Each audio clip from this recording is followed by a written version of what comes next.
The daughter of 90 Day Fiancé stars Jasmine Pineda and Matt Branis is ill and in the hospital right now. Jasmine Pineda, star of 90 Day Fiancé, and her husband, Matt Branis, are going through a difficult period. Their young daughter is in the hospital right now due to a terrible illness. Matt and Jasmine are both extremely concerned about their child's condition. They have prayed for a quick recovery for their daughter. Gino, the ex-husband of Jasmine, said he was saddened by the news and wished his daughter a quick recovery. Former 90 Day Fiancé star Jasmine Pineda had always taken on life's obstacles head-on. Nothing, however, could have prepared her for the anguish and terror of seeing her daughter in a hospital bed, surrounded by machines and the worried murmurs of the physicians. Away from the spotlight, she and her husband, Matt Branis, had been leading a quiet life while concentrating on providing a secure environment for their young daughter, Sophia. However, Sophia suddenly became ill, which led to a flurry of ER visits and restless nights. Jasmine was by her daughter's side all the time. She fought back tears, sang lullabies, and whispered stories while holding her small hand tenderly. Matt made an effort to be strong while taking care of Jasmine's needs, talking to doctors, and answering calls from family. However, he was also collapsing on the inside. Sophia's sickness immediately became known. Support was provided by fans, who flooded social media with sweet words and prayers. Jasmine's ex-husband Gino was one of them. He sent a loving message despite their past. No parent should have to watch their child suffer. I'm thinking of Sophia, Matt, and Jasmine. I hope she heals quickly. Jasmine felt both touched and astonished. Thank you, she said plainly. Nights became days, and days became nights. At last, however, a breakthrough occurred. Sophia's temperature started to go down. Her breathing became steady. She opened her eyes and gave her mother a calm yet weary look. Tears streamed down Jasmine's cheeks. She's going to be okay, Matt whispered as he gave her a firm hug. They realized they had survived the hurricane together, with love, hope, and the support of a community, as they stood there in the midst of beeping monitors and weary smiles. But once in the tumultuous paradise of the last resort, Gino and Jasmine showed there with identical suitcases and unrivaled feelings. From day one, it was obvious that this would not be a tranquil holiday because of the tension in the air, as well as the scent of jasmine. Fierce as ever, Jasmine accused Gino of keeping secrets. The second night, she threw a dish of plantains into the pool and said, "Gino, why is your ex still enjoying your photos?" Ever composed and uneasy, Gino simply blinked beneath his trademark hat and muttered, "I didn't even post that." They had even more bizarre treatment sessions. Gino admitted that all he wanted was a drama-free evening with pizza and science fiction films, while Jasmine sobbed about feeling abandoned. By the end of it, the therapist appeared to be in need of therapy herself. The notorious tantrum on the beach followed. "I hope you survived this vacation," was the text message that Jasmine discovered from Gino's cousin. Taking it as a betrayal, Jasmine said, "This is the end of your control, Gino," and seized Gino's hat, burying it in the sand. However, in the middle of the mayhem, jealousy, and never-ending disputes, they managed to make a breakthrough. "I yell because I love you too much, Gino," Jasmine sobbed during a couple's dance night. "Even when you're angry, I still want a future with you," Gino replied, clutching her hand. They screamed, laughed, and argued over who pushed whom first as the last episode concluded with them all dressed up and plunging into the ocean. Love? Crazy? Perhaps both. Welcome to the world of Gino and Jasmine, where bewilderment and passion collide, and somehow everything works. But 5 problematic couples had come for a final chance at love, or at least tolerance, on a sweltering evening at the opulent island resort. At happy hour, secrets were revealed more quickly than pina coladas, tensions were high, and emotions were raw. Gripping his phone as if it were the key to world peace, Gino paced the patio. He cast an anxious glance in the direction of the shore, where Matt and Jasmine were strolling hand in hand and laughing as if nothing were wrong. However, there was a problem. At last, he saw Matt coming back by himself, grinning and sweating, too arrogant for Gino's taste. Matt gave him a back pat and said, "Hey, bro. Are you okay?" Gino inhaled deeply. "Hey, dude. I have a personal question for you." Matt's eyebrow went up. "What's going on?" Gino shifted nervously and replied, "It's about Jasmine." "You two are becoming closer, aren't you?" Matt grinned. "Yes, I mean it. Things are becoming hotter." After a moment of hesitation, Gino exclaimed, Just promise me you'll use a condom." Matt blinked. What? What? Gino's face flushed. "I understand that it's none of my concern, but Jasmine has endured a lot. I've also experienced a lot. All of us have. The purpose of this resort is to promote boundaries, healing, and other things." After a lengthy moment of staring at him, Matt started giggling. "Really, dude? Are you advising me on safe sex on reality TV?" Gino had a grave expression. "Indeed. Dead serious." Jasmine heard the entire event from the balcony above. "Are you two discussing me once more?" The two men froze.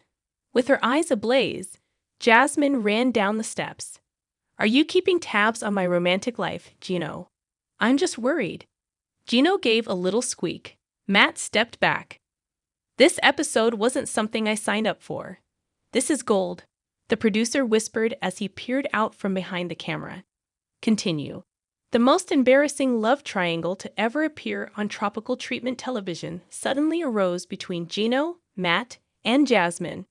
An overabundance of condom boxes, sunscreen, and jealousy. But in Panama City, the day was hot and windy. Wearing his trademark baseball cap and toting a suitcase full of vitamins, toiletries, and hope, Gino had just walked off the airport. His heart was pounding and his palms were sweating as he looked around the airport for someone he knew. Then he caught sight of Jasmine. She had sunglasses on her head and her hair blowing in the wind as she stood close to the arrival's entrance.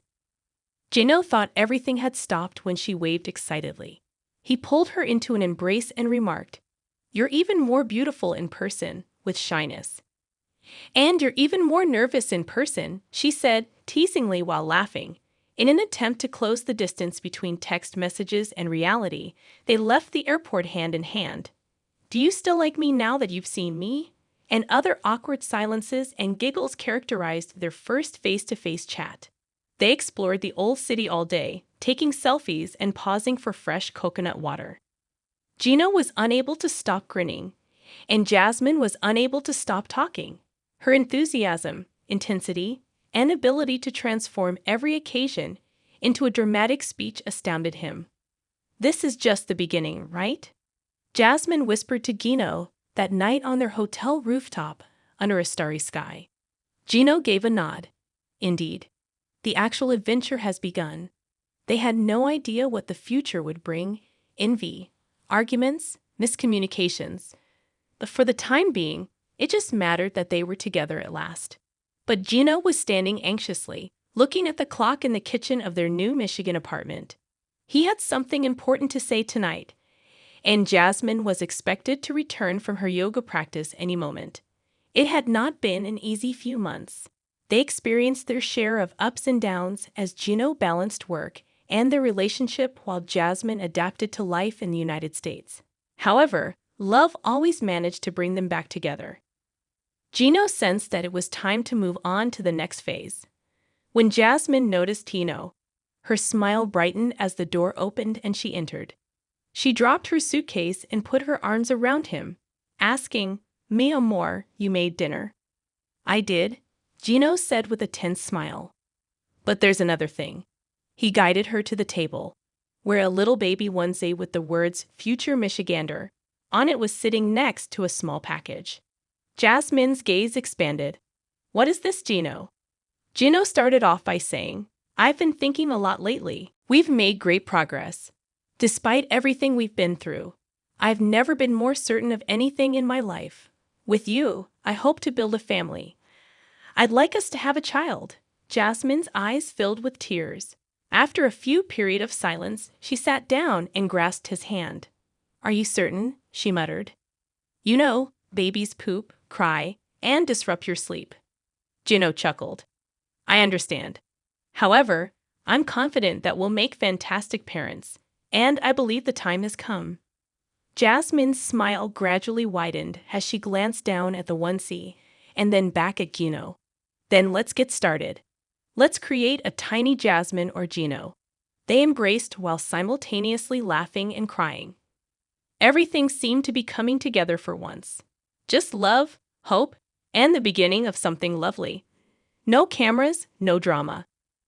But Gino had been corresponding online with Jasmine, a fiery and fervent Panamanian teacher, for the past year.